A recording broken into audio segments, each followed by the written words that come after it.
Gloire à Dieu. Une prière en 2016. Éphésiens chapitre 3, versets 14 à 16. Si vous avez vos Bibles, tournez là ou si vous voulez cliquer avec vos iPhones. Éphésiens 3, 14 à 16, dans la version Parole de vie, ça dit « C'est pourquoi je me mets à genoux devant Dieu le Père, de qui toute famille reçoit son nom dans les cieux et sur la terre.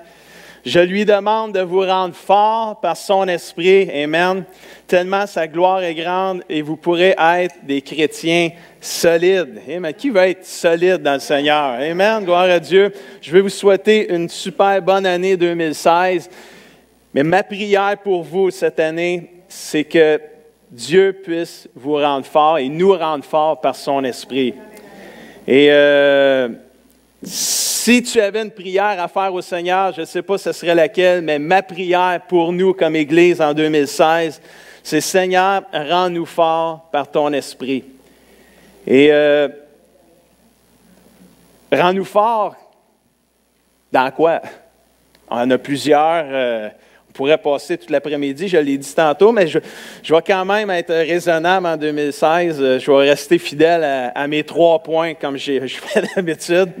Et 3 domaines de santé dans lesquels je veux prier dans la prochaine année pour vous, que Dieu vous rende fort dedans. Que Dieu puisse... Bien, regarde, on va lire 3 Jean, le 3e livre de Jean, dans les Épîtres de Jean, au seul chapitre 4, verset 2, dans la Sommeur, ça dit « Cher ami, je souhaite que tu, dites-le avec moi, prospères. » C'est écrit là, dans toutes les versions. « Je souhaite que tu prospères à tous égards et que tu sois en aussi bonne santé physique que spirituelle. » Alors, ma prière pour commencer, mon premier point ce matin, je prie que Dieu nous rende forts dans notre santé physique. On a prié ce matin pour la santé, ça a été mentionné un peu partout, la maladie, etc. Il ne faut pas sous-estimer la santé physique, frères et sœurs. Je sais qu'un jour, on va ressusciter avec un nouveau corps, ça c'est vrai. Puis praise the Lord pour ça. Mais en attendant qu'on se rende là, on peut faire attention pareil à notre corps, puis à notre santé physique. Il ne faut pas la sous-estimer. Notre santé physique est très importante. Il y a beaucoup de versets qui parlent de notre santé physique dans la Bible, de notre corps, de prendre soin de notre corps. Et un esprit sain dans un corps sain. Mais quand ton corps, il ne file pas bien, ça a un impact sur le reste de ta vie et sur les autres domaines de ta vie. Donc, je pense que c'est important de prier. Soyons forts dans notre santé physique. 1 Corinthiens, chapitre 6, versets 19 et 20. Parole vivante. Auriez-vous oublié que votre corps est le sanctuaire même du Saint-Esprit ou le temple du Saint-Esprit dans d'autres versions, comme on est habitué de l'entendre? Réalisez-vous ça, là? Est-ce qu'on a oublié que notre corps, le Saint-Esprit habite dedans? Si vous ne comprenez pas ce que ça veut dire, c'est ça que ça veut dire. Dans notre corps, le Saint-Esprit habite dedans. Quand on est né de nouveau, donc, notre corps est le sanctuaire même, l'habitation même du Saint-Esprit qui vous a été donné par Dieu quand vous êtes né de nouveau et qui maintenant demeure en vous. Vous n'êtes donc plus les maîtres de votre corps. C'est juste Thérèse qui est contente de ça. Ah ouais? Mais non, c'est plus nous autres les boss de notre corps. Vous ne pouvez pas en disposer comme vous voulez. À votre gré, ça veut dire comme vous voulez. Moi, je bois mon lait comme ça me plaît, là, c'est fini, ça. J'ai plus le contrôle là-dessus. Je ne m'appartiens plus, vous ne vous appartenez plus à vous-même. Verset 20, ça dit, « Car c'est à un grand prix que vous avez été rachetés par notre Seigneur, puis on l'a vu dans la communion ce matin. Alors, la Bible nous dit, faire quoi avec notre corps? Honorez donc Dieu et donnez-lui ou rendez-lui gloire par votre corps même. » Wow! Aussi bien que par votre esprit, car toutes les deux, corps et esprit et âme, appartiennent à Dieu. Wow! Si tu es un fils et une fille de Dieu, est-ce qu'on a des fils et des filles de Dieu ce matin dans ce lieu? Soyez-en fiers, mais ton corps ne t'appartient plus. Si tu ne le savais pas, tu le sais maintenant, tu n'as plus d'excuses. Ton corps ne t'appartient plus, tu es maintenant le gérant de ton corps. C'est comme, c'est pas toi le propriétaire. Ça l'appartient à Dieu, mais il fait juste te donner la gérance de ton corps. Il faut que tu y fasses attention. C'est ça que ça veut dire. Soyons de bons gérants de notre corps qui appartient à Dieu. Honorons Dieu en étant forts dans notre santé physique. Est-ce que nous avons le goût d'être forts dans notre santé physique? Est-ce qu'on est prêt de prendre soin de notre corps physique? Même si on sait qu'un jour, il va ressusciter parfait. En attendant, je pense qu'on est encouragé de faire ça. Romains 6, 13, pour les enfants de Dieu ce matin. Ne mettez plus votre corps au service du péché comme un moyen de faire le mal. C'est quand même clair, hein? C'est bien dit. Au contraire, qu'est-ce qu'on doit faire? Mettez-vous au service de Dieu. Peut-être que c'est un défi pour vous, 2016, de vous mettre au service de Dieu. Peut-être que ça fait longtemps, là. Bougez-vous un peu, let's go, servons le Seigneur. Avec notre corps. Comme des vivants revenus de la mort. Avant, on était morts spirituellement. Là, on est vivants spirituellement. Mais mettons notre corps au service de Dieu, tout notre être entier. Servez-vous de votre corps. Il y en a qui disent, servez-vous de votre tête. Mais jusqu'aux pieds aussi. Comme d'un moyen pour faire ce qui est juste. Quelqu'un dit Amen. Alléluia. C'est bien dit ça ce matin dans la parole. Le combat contre le mal est tellement réel. Les tentations vers le plaisir du monde sont tout aussi réelles, que ce soit qu'on soit jeune, qu'on soit plus vieux. On est tenté de tout bord de côté vers les plaisirs du monde. Notre corps joue un rôle très important dans notre vie spirituelle, frères et sœurs.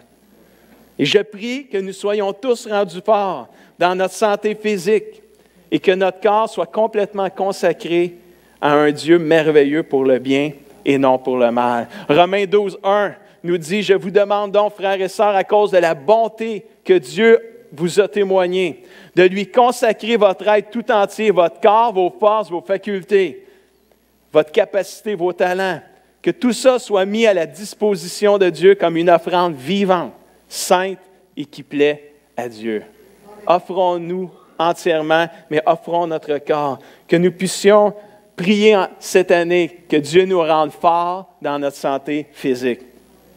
Que Dieu nous rende forts aussi, deuxièmement, dans notre santé financière. Oh yes! J'aurais dû mettre le son, le dring-dring d'une caisse électrique. Cling-cling! Que Dieu nous rende forts dans notre santé financière. Savez-vous ça, chers amis? Je n'ai pas dit que Dieu nous rende riches. J'ai dit que Dieu nous rende forts. Parce que vous savez une chose, vous pouvez être riche financièrement, mais pas être fort dans vos finances. Vous pouvez être pauvre financièrement, mais vous pouvez être fort dans vos finances. Oh, pasteur, là, tu me mêles.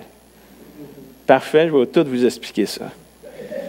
Proverbe 3, versets 9 et 10 nous dit, « Honore l'Éternel avec tes biens et avec les prémices de tout ton revenu. » Prémices, ça veut dire quoi? Ça veut dire la première partie. C'est simple, là. Moi, si je comprends, là, la Bible nous dit d'honorer l'Éternel avec les premières parties de nos revenus. Et nos greniers seront remplis d'abondance. On manquera de rien. En français, c'est ça que ça veut dire. Voilà un principe du royaume de Dieu qui est tabou souvent dans l'Église, la fameuse argent. C'est tough pour nous autres de parler d'argent. Parce que tout partout, on est confronté, l'argent, là, on dirait que c'est l'argent qui nous mène. Puis, les gens pas chrétiens, quand ils parlent de l'Église évangélique, ben, ils veulent notre argent.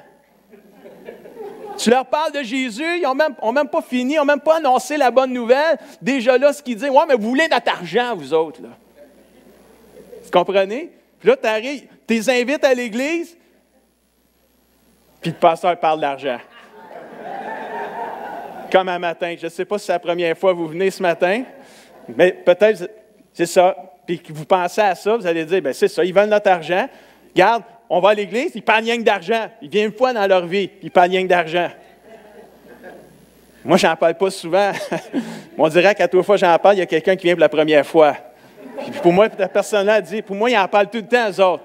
C'est ça qu'ils disent, hein? Et là, ça, c'est les gens du monde qui parlent de ça. Mais quand tu arrives dans l'Église, et là, tu es confronté à la dîme et aux offrandes, il y a un combat, il y a une bataille spirituelle qui est réelle puis qui est là. Et on n'ose pas trop en parler, on est défié souvent, puis c'est comme, ah, mais là, il y a une pression, il y a une culpabilité. Parce que vous suivez tout, hein? Je dis les vraies choses ce matin, là. La Bible nous dit dans Malachie, puis là, on n'aime pas ce verset-là, fait que pour nous calmer notre conscience, on dit que c'est dans l'Ancien Testament. Un homme peut-il voler Dieu? Hi! Mais non. Pourtant, vous me volez, dit Dieu. Ah, comment est-ce qu'on a fait ça? En quoi t'avons-nous volé? Lorsque vous retenez vos offrandes et vos dîmes, vous êtes sous le coup d'une malédiction parce que tout ce peuple, vous tous, vous me volez. Hi! J'espère que ce n'est pas nous autres. Je vais juste mentionner le verset comme ça, là. Je ne dis pas que vous volez, là. Je vais juste dire des versets. Je donne des versets ce matin. Mais quand même, on est encouragé d'apporter nos dîmes dans leur totalité, dans la maison du Seigneur, dans le trésor du temple, pour qu'il y ait des vivres dans ma demeure, dit l'Éternel. De cette façon-là, dit l'Éternel, apportez vos dîmes et vos offrandes dans la maison du Seigneur, puis de cette manière-là, mettez-moi à l'épreuve, déclare l'Éternel. Mettez-moi à l'épreuve, alors vous verrez bien si de mon côté, je n'ouvre pas pour vous les écluses des cieux. Les écluses, c'est un barrage qui empêche une rivière de couler ou une mer de couler ou un fleuve de couler. Là. C'est un barrage. Et quand tu rouvres les écluses, c'est les portes. Bien là, le barrage, il coule à flot. Alors, quand tu mets ta foi en action, puis tu obéis à l'instruction du Seigneur d'apporter nos dîmes dans la maison du Seigneur, de mettre Dieu à l'épreuve. Dieu nous promet qu'il va ouvrir les écluses du ciel et qu'il va nous combler avec surabondance de sa bénédiction, frères et sœurs. Est-ce qu'on est fort financièrement? C'est ma prière pour vous. Dieu rend-nous forts dans notre santé financière. C'est un autre domaine où ce que le Seigneur veut nous rendre forts, celui des finances, la fameuse argent qui paralyse tant de gens. Dans le royaume de Dieu, il y a une culture de générosité que le croyant apprend à développer au travers des années alors qu'il apprend à découvrir c'est quoi le royaume de Dieu. Tu veux être béni, mets Dieu à l'épreuve et commence à investir ta dîme et ton offrande dans le royaume de Dieu et voilà par toi-même qu'il est fidèle. 2 Corinthiens chapitre 9, verset 7 nous dit, juste avant, Bossuet, il avait dit ceci, « L'argent est un bon serviteur, mais un mauvais maître. » Retenez ça. Je l'avais dit l'année passée, là, pour ceux qui s'en rappellent, mais je leur dis encore, puis je risque de leur dire l'année prochaine aussi. L'argent est un bon serviteur, mais un mauvais maître. Ça nous aide, mais quand c'est l'argent qui nous mène, on est dans le trouble. 2 Corinthiens, chapitre 9, verset 7 nous dit, « Chacun doit donner ce qu'il a décidé dans son cœur, sans tristesse. » Pleurez pas quand vous donnez. Et sans en être forcé. Bien là, le pasteur, il veut qu'on donne notre dîme, on va la donner à cette heure. Donnez-la pas. Parce que ce n'est pas moi qui vous force à la donner. Là. Moi, je fais juste communiquer l'Évangile. Comment ça marche dans le royaume de Dieu, frères et sœurs. Mais si on choisit d'obéir, puis commencer à donner avec joie, parce que Dieu aime celui qui donne avec joie, on va être bénis, frères et sœurs. On va découvrir c'est quoi être généreux pour le royaume de Dieu. On va découvrir qu'il y a plus de bonheur à donner qu'à recevoir. Puis on va découvrir aussi que tu ne donnes pas pour recevoir, mais quand tu donnes, tu reçois. C'est un autre principe du royaume de Dieu. Parce que celui qui donne peu, reçoit peu. Celui qui donne beaucoup, reçoit beaucoup. Amen. Wow. Vous savez, c'est le fun pour moi de parler d'argent un matin. Ça me fait du bien. Surtout après une année 2015, comme on a vécu ici à l'Église, pas Source de Vie, mais Carrefour chrétien des Mascoutins. Ça faisait longtemps, je ne m'étais pas trompé avec celle-là. Vous savez, l'année 2015, pour nos finances, était quelque chose. Puis là, ce matin, ça me fait plaisir de vous encourager à donner pour le royaume de Dieu. Parce que l'année 2015, c'était notre meilleure année à vie. Depuis qu'on est ensemble. Alors ce matin, là, c'est no pressure. Il n'y a pas de stress. Je ne parle pas d'argent parce qu'on est dans le trouble. Je ne parle pas d'argent parce que là, l'Église, là, si vous ne donnez pas, là, est en survie. Je partage le principe du royaume de Dieu pour qu'on ait des vies bénies, frères et sœurs. Pour que l'Église, nos familles soient bénies, frères et sœurs. Il y a un principe merveilleux et je veux vous remercier. Je remercie le Seigneur pour votre fidélité. On a eu notre meilleure année, plus 51 000 de dîmes et offrandes, seulement, je dis dîmes et offrandes, de plus que l'année 2014. C'est de l'argent, ça, pour nous autres, là. C'est beaucoup. Merci de votre fidélité, de votre générosité. Et je veux vous encourager à continuer. Mais peut-être que pour toi, c'est un combat, c'est une lutte, un pas de foi, tu as peut-être une action à faire. Ça ne va pas bien dans tes finances, tu es malade financièrement, tu as peut-être quelque chose, une action à faire. Comme dans ta santé physique, il y a quelque chose, tu es peut-être malade physiquement, tu as besoin d'une guérison. Oui, tu as besoin d'une guérison, mais tu as peut-être besoin d'une action à prendre qui va t'emmener à ta guérison. Et les finances, c'est pareil. Tu es peut-être malade financièrement, tu as besoin d'une action qui va t'emmener à la bénédiction dans tes finances, frères et sœurs. Et des fois, on est malade physiquement, mais on fait plein d'actions qui nous rendent malades physiquement. Et il y a peut-être des choses à changer, une façon de manger, de changer, un petit peu plus d'exercice, moins de les ébailles, ça va peut-être t'aider.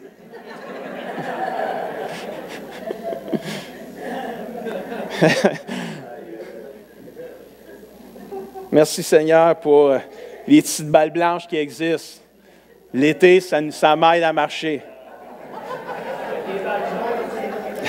Merci pour les plus grosses balles trouées, blanches, en plastique, qu'on met du linge dedans, parce que l'hiver, on joue au hockey dans un gym avec ça. Merci Seigneur. Ça m'aide à sortir de mon lazy boy. Chance, j'en ai pas chez nous, ça serait dangereux. Amen. Ma prière, c'est que Dieu puisse nous rendre forts dans notre santé physique, dans notre santé financière, frères et sœurs. Il n'y a rien comme de plus gratifiant que d'être en santé, frères et sœurs. C'est bon d'être en santé. Je prie que Dieu nous rende forts aussi dans notre santé spirituelle. Les 3 domaines de santé, puis je pourrais prendre d'autres domaines, on va arrêter à 3 ce matin, mais les 3 sont reliés entre eux, l'un à l'autre. Si notre santé physique est affaiblie, ça va affecter les 2 autres. Si notre santé financière est affaiblie, ça va affecter les 2 autres. Si notre santé spirituelle est affaiblie, tout s'affecte l'un l'autre. Comment le Seigneur peut-il nous rendre forts dans notre santé physique? Mais comme j'ai dit, on a peut-être des actions à faire. Un petit peu plus d'exercice, checker notre alimentation, dormir un petit peu plus. Ça dépend pour certaines personnes. C'est à vous, là. C'est chacun personnel qui a à sonder leur cœur et à s'examiner lui-même pour voir c'est quoi les actions qu'on a à faire. Comment le Seigneur peut me rendre plus fort dans mes finances? Mais tu as peut-être des actions à faire. Peut-être que tu étais quelqu'un qui ne donnait pas grand-chose ou qui ne donnait rien du tout. Puis que là, ce matin, l'Esprit te parle. Puis c'est l'Esprit Saint, c'est pas moi, ce n'est pas la pression. Je ne te mets pas de pression. Vous n'êtes pas obligé de donner. Là. L'Église va super bien. Ce n'est pas pour que l'Église aille mieux. C'est pour que tu obéisses au Seigneur puis que toi, avec Dieu, tu sois bien. C'est pas pareil. Moi, ça ne me donne rien de plus. Je n'aurai pas de bonus pour ça. Là. Je ne suis pas en train de vendre quelque chose pour faire de l'argent là, puis une cote là-dessus. Puis c'est vrai, il n'y en a pas. Même quand je fais de l'overtime, je ne suis pas payé. C'est vrai ça, Mario? Merde, il dit merde en plus de ça. Je taquine, là. Je lance pas de message, pas en tout, là. Mais c'est juste pour dire à l'Église, pour rassurer tout le monde, là, je ne suis pas en mission là, pour moi. Là. On partage les principes du royaume de Dieu. Il faut que l'argent soit plus tabou dans l'Église, frères et sœurs. Parce qu'elle fait partie de la vie, l'argent. Il faut juste bien s'en servir et être des bons gérants de l'argent que Dieu nous donne. Alléluia. Comme notre corps, il nous le donne, il nous le prête. Soyons des bons gérants. L'argent, hey, c'est lui qui te la donne. Dans une partie, cette affaire. Non, je ne choquerai pas un matin. Mais c'est Dieu qui nous donne tout, frères et sœurs. Si tu travailles, tu as de l'argent, c'est Dieu qui te l'a donné. Oui, mais c'est moi qui ai travaillé. Mais c'est lui qui t'a donné la force de travailler. Puis il y en a qui ont du bien-être social. Hey, merci Seigneur! Merci Seigneur qu'on a quelque chose au Québec, même si on chiale tout le temps après notre foutu gouvernement. Au moins, quelque part, il y a quelqu'un qui peut avoir quelque chose, puis qui ne crève pas de pain, puis qui, qu'au moins, il peut avoir un toit, un peu de manger. Amen. Oh, mais moi, je ne peux pas donner, je suis bien-être social. Pourquoi tu ne peux pas donner? Bien là, c'est parce que... Non, c'est pas ça le principe. Donne, honore Dieu avec la première partie de tes revenus. Alors, regarde ce qu'il va faire avec après. Teste-les. Tu vas le voir, c'est lui qui l'a dit. Testez-moi. You never know. Tu ne sais pas. Fort spirituellement. Comment est-ce que Dieu peut me rendre fort dans ma santé spirituelle? Bien, c'est sûr que ça va revenir à prier. Tu veux, je ne peux pas parler d'autre chose. La prière, c'est mon intimité avec Dieu. Fait que si je prie, c'est sûr, je vais me fortifier puis je vais me rendre fort. La Bible dit dans Colossiens 4:2, continuez à prier fidèlement et vous serez toujours prêts à remercier Dieu. Amen. Dans Luc 18, verset 1, Jésus raconte une histoire aux disciples. Je ne la raconterai pas, mais dans l'histoire, si vous lisez Luc 18 cette semaine, vous allez voir que Jésus, il raconte une histoire pour dire et nous montrer qu'il faut toujours prier sans se décourager, frères et sœurs. Wow! Tellement bénissant. Et il y a même d'autres versets qui, tu sais, pour le baptême du Saint-Esprit, le parler en d'autres langues. La Bible dit que celui qui prie en d'autres langues s'édifie lui-même, il se rend fort, il se fortifie lui-même, prie en d'autres langues. Alléluia. Moi, mais j'ai jamais fait ça. Demande au Seigneur, aide-moi, donne-moi de prier en d'autres langues, puis laisse ça sortir de ta bouche, puis let's go, prie en d'autres langues. Puis édifie-toi toi-même. Amen. On peut prier, c'est parler avec Dieu, c'est se confier en Dieu. Nous sommes encouragés de prier à tous les jours. Je vais vous encourager de venir prier dans la semaine de prière.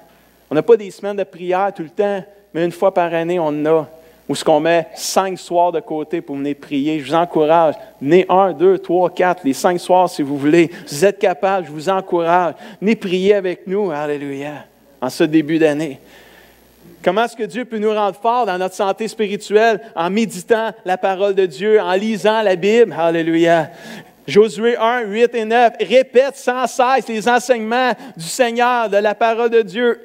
Médite-les jour et nuit. Amen. Ça veut dire, pense-y tout le temps.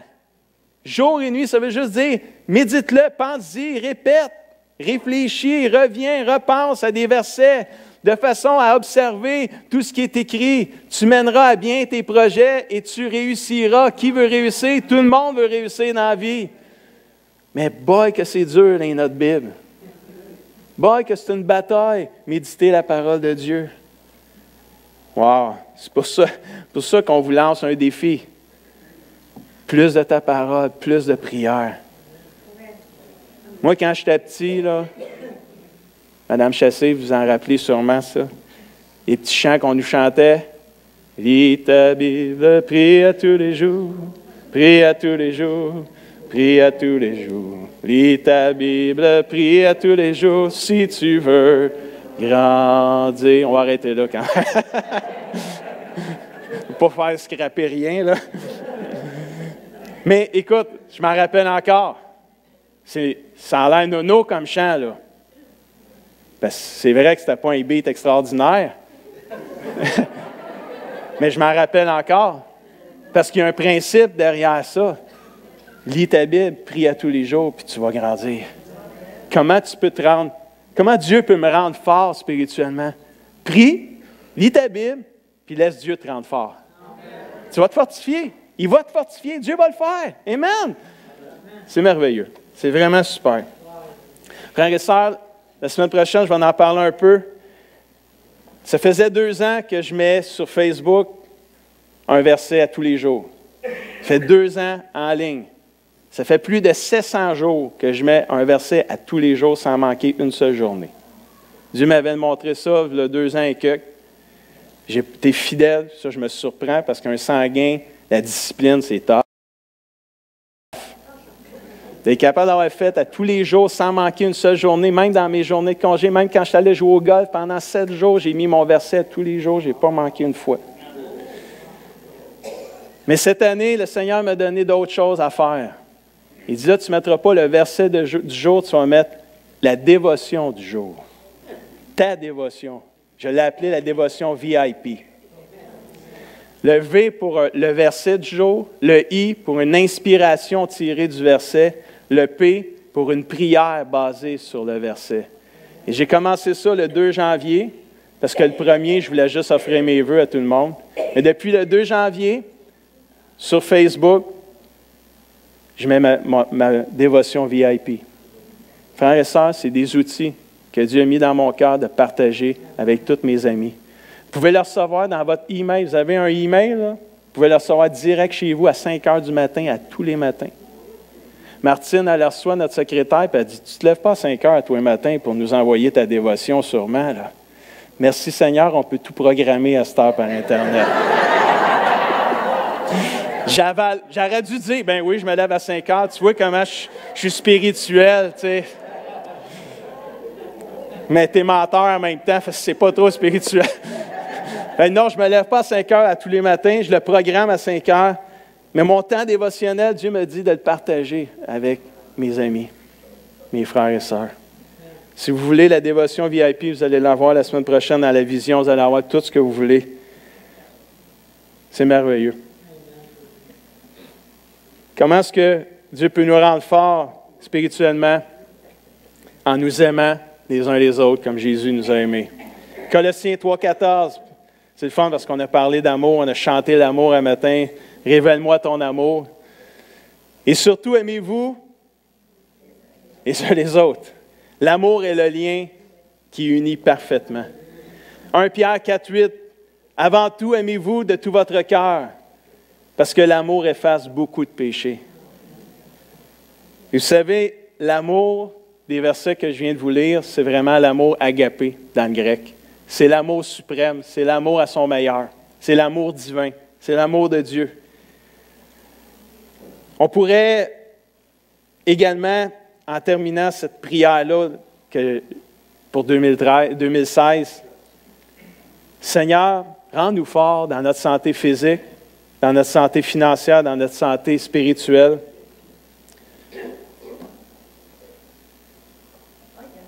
Et quand on continue ce verset-là, au verset 17, ça dit que le Christ habite dans nos cœurs par la foi. Plongeons nos racines dans l'amour. Et cet amour-là, là, c'est agapé aussi. Dans le grec, c'est le même amour que les deux autres amours que je vous ai montrés tantôt dans les autres versets. Je suis allé checker pour être bien sûr qu'on parle du même amour. Et plongeons nos racines dans l'amour agapé, l'amour divin, l'amour par excellence. Soyons solidement construits sur cet amour, qui est l'amour divin agapé. Alors nous serons capables de comprendre avec tous les chrétiens. Wow! On va comprendre quoi?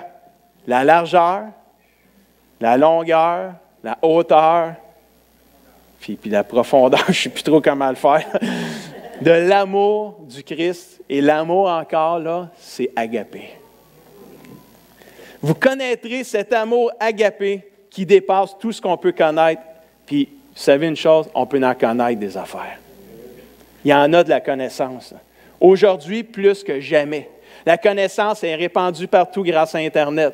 Il y a bien des connaissances croches qui se communiquent, mais il y en a plein de bonnes aussi qui se communiquent. Mais de la connaissance, il y en a, c'est incroyable comment que les gens ont de la connaissance, c'est fou, là. Tout ce qu'ils peuvent construire, juste Internet, d'être capable de se parler, là, de Skyper, pour ceux qui connaissent le Skype. Si vous ne connaissez pas ça, ce n'est pas grave, ce n'est pas important.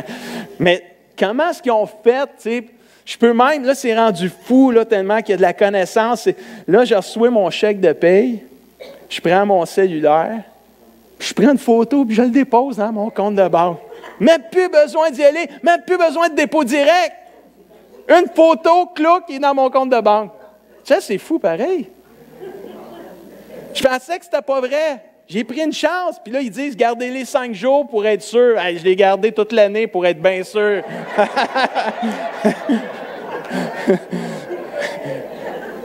Bien sûr, c'est pas la technologie, ça marche-tu? Ça marche.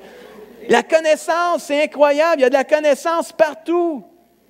Mais l'amour de Dieu surpasse toute la connaissance qui existe parce que c'est plus puissant, c'est plus grand, c'est plus profond que toute la connaissance.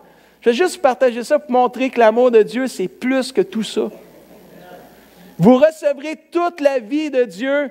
Il habitera totalement en vous. Qui veut cet amour-là, frères et sœurs? Ma prière, puis notre prière, puis on devrait le prier les uns pour les autres. Dieu, rends-nous forts dans notre santé physique, financière, spirituelle, pour qu'on puisse plonger nos racines dans le Seigneur Jésus, dans cet amour-là, et qu'on puisse, ensemble, avec tous les chrétiens, découvrir cet amour-là. Chers amis, alors que les musiciens s'approchent, je répète le verset que j'ai lu en entrée. Je souhaite que tu prospères à tous égards et que tu sois en aussi bonne santé physique que spirituelle et financière. C'est ma prière pour vous en 2016. Et c'est avec foi et attente que je vais prier cette prière-là. J'ai confiance que Dieu va répondre à ma prière. J'espère que vous avez cette même confiance-là pour votre propre prière. Cette semaine, j'étais avec nos diacres et parlant de nos diacres et de l'argent. Je voudrais juste prendre le temps aussi de remercier nos diacres parce que nos diacres, ils administrent bien l'argent que vous donnez. Ils l'administrent, ils sont généreux, nos diacres, mais ils sont sages.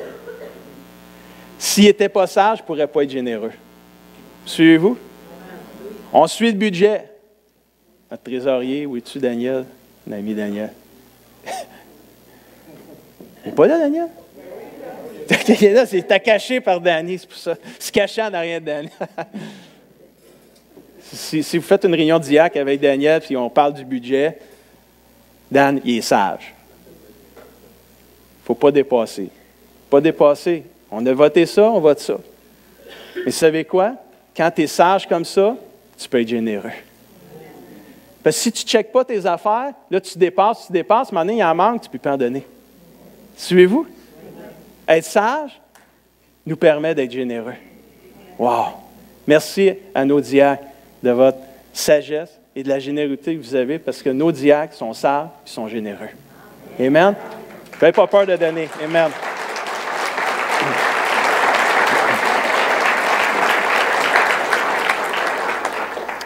Gloire à Dieu. Suivez votre budget. Soyez sage avec votre budget. Vous allez pouvoir être généreux.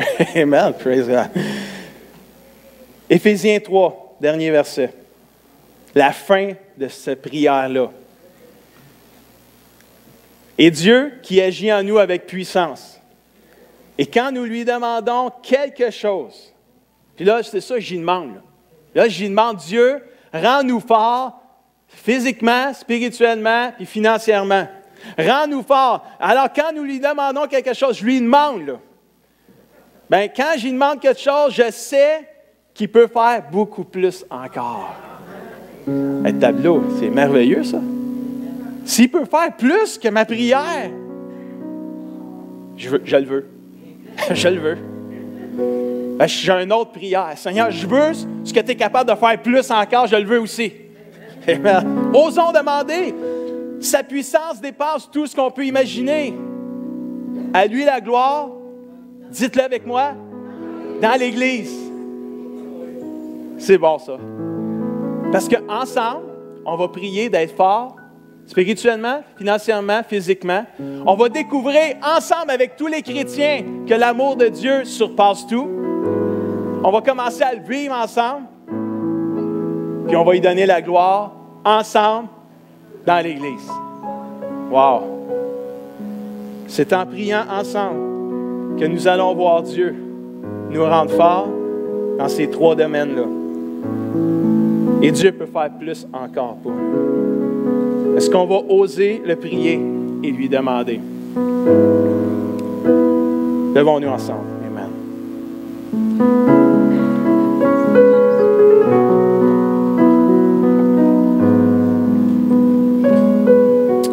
Fermons nos yeux quelques instants. Amen. Merci Seigneur. Fermons nos yeux juste dans un moment de recueillement puis d'examen de soi. Vous savez, le début d'une année 2000, le début d'une année nous permet de prendre des décisions pour notre futur. On prend des résolutions, on se fixe des buts, on veut atteindre quelque chose. Pourquoi qu'on prend des résolutions? Pourquoi qu'on se fixe des buts? C'est parce qu'on veut aller de l'avant, on veut avancer, on veut que des choses changent. On veut s'améliorer. Des fois, on a de la misère à atteindre nos objectifs, nos résolutions.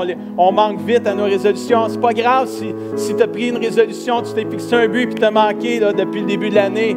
Décourage-toi pas, continue. Parce que le but que tu t'es donné, c'était pour avancer. Le but que tu t'es donné, c'était pour aller de l'avant. Continue d'atteindre cet objectif-là que tu t'es mis. Peut-être que ce matin, l'Esprit de Dieu se révèle à toi. Puis il y a de nouveaux buts qui sont en train de se mettre dans votre cœur. De des nouveaux objectifs que Dieu est en train de placer dans ton cœur pour ta santé physique, pour ta santé financière, pour ta santé spirituelle. J'aimerais qu'on puisse prendre un temps avant qu'on s'en aille ce matin pour parler à Dieu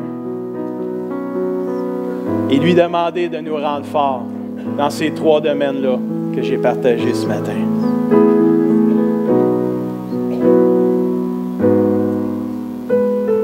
Dans le domaine physique, la santé physique, est-ce que l'Esprit de Dieu te parle ce matin? De prendre une action spécifique, de dire, ça faudrait que je change cette habitude-là. Fais le pas de foi de le faire et d'obéir ce matin. Et Dieu a la capacité de te rendre fort dans ce domaine-là. Dans les finances, c'est la même chose. Ça fait des années que tu batailles, il y a une bataille pour apporter à la maison de Dieu ta dîme et ton offrande. Peut-être que ce matin, c'est le déclic qui vient de se faire. Tu dis, Seigneur, je regarde mon budget, je refais mon budget, puis j'amène la première partie des revenus que tu me donnes, je te l'apporte à ta maison, à ton royaume, Seigneur. Je l'investis dans ton royaume, ce que tu me donnes, la première partie. Et si l'Esprit de Dieu te parle dans ce sens-là, obéis. Puis il promet que tu ne manqueras pas de rien. Alléluia. Tu vas même être surpris que tu vas en avoir peut-être même plus que tu pensais. C'est ce qu'il dit. Pour ta santé spirituelle ce matin. Peut-être que ce matin, l'Esprit de Dieu te parle. Tu as de la misère à prier, tu as de la misère à lire ta Bible, tu as de la misère à méditer les Écritures. C'est un combat, c'est une bataille de tous les jours. Ce matin, l'Esprit de Dieu se révèle à toi. L'amour de Dieu. Aimer tes frères, tes sœurs, c'est peut-être une bataille pour toi. Peut-être certains frères, c'est facile, d'autres, c'est plus dur. Puis Dieu te parle ce matin. Obéis à l'action que le Seigneur te demande ce matin de faire. Peu importe les 3 domaines. Prends action ce matin, obéis, fais le pas de foi ce matin. Et tu vas voir Dieu te fortifier. Tu vas voir Dieu te rendre fort par son esprit dans ton être intérieur et dans ces domaines-là de ta vie. Parce que Dieu nous veut en santé, frères et sœurs. Il veut qu'on apporte, il veut qu'on lui donne, il veut qu'on se présente à lui tout entier, corps, âme et esprit. Il veut qu'on se consacre tout à lui, il veut qu'on mette à son service notre corps, notre âme, notre esprit, tout. Parce que tout appartient à Dieu ce matin. Amen. Merci Seigneur Jésus. Prenons un temps de prière ce matin. Là où tu es, dans ton mal. Commence à le prier. Alléluia. Demande-lui, Seigneur. Commence à prier honnêtement ce matin. C'est ta vie avec le Seigneur. Glory to you. Merci, Seigneur. Commence à le prier partout dans ce lieu ce matin. 2016 vient d'arriver. Jour nouveau pour année nouvelle. C'est le temps de prendre des décisions, frères et sœurs, pour Jésus ce matin. C'est le temps de commencer à faire une prière d'impact pour nos vies ce matin. Une prière prière qui peut changer le cours de notre vie. Alléluia. Rends-nous forts, Père. Papa Céleste, rends-nous forts dans notre santé physique, spirituelle et financière. Amen. Alléluia. On plonge, Seigneur Jésus, dans ton amour ce matin. Alléluia. On saute dans ton amour ce matin, dans l'océan de ton amour, Seigneur. Inonde-nous des vagues de ton amour ce matin. Alléluia, Jésus. On veut le faire ensemble comme Église. On veut comprendre avec tous les chrétiens la grandeur infinie de ton amour, Seigneur.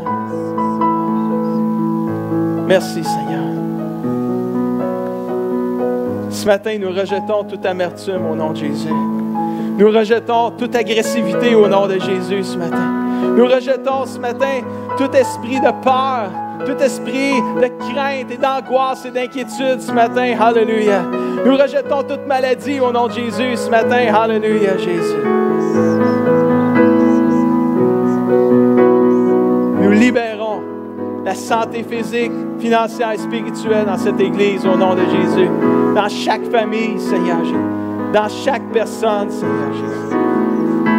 Merci, Seigneur Jésus. Glory to you. Commence à louer ton Dieu ce matin. Alléluia. Partout dans ce lieu, si tu ne sais pas quoi dire, dis juste merci Jésus. Alléluia. Ouvre ta bouche ce matin. Commence à chanter, à louer ton Dieu ce matin. Alléluia. Partout dans ce lieu, loue ton Dieu ce matin. Alléluia. Il t'a donné la vie. Dis-lui merci ce matin. Alléluia, Jésus. Gloire à toi, Seigneur. Gloire à toi, Seigneur Jésus. Merci, merci, Jésus. Alléluia, Seigneur. Merci, Seigneur. Je t'aime, Jésus. Dis à ton Dieu, je t'aime ce matin. Alléluia, Seigneur Jésus. Glory, glory, glory, glory, glory. Alléluia. Commence à prier en d'autres langues ce matin. Au nom de Jésus. Alléluia. Alléluia, Seigneur Jésus. Glory, Seigneur Jésus.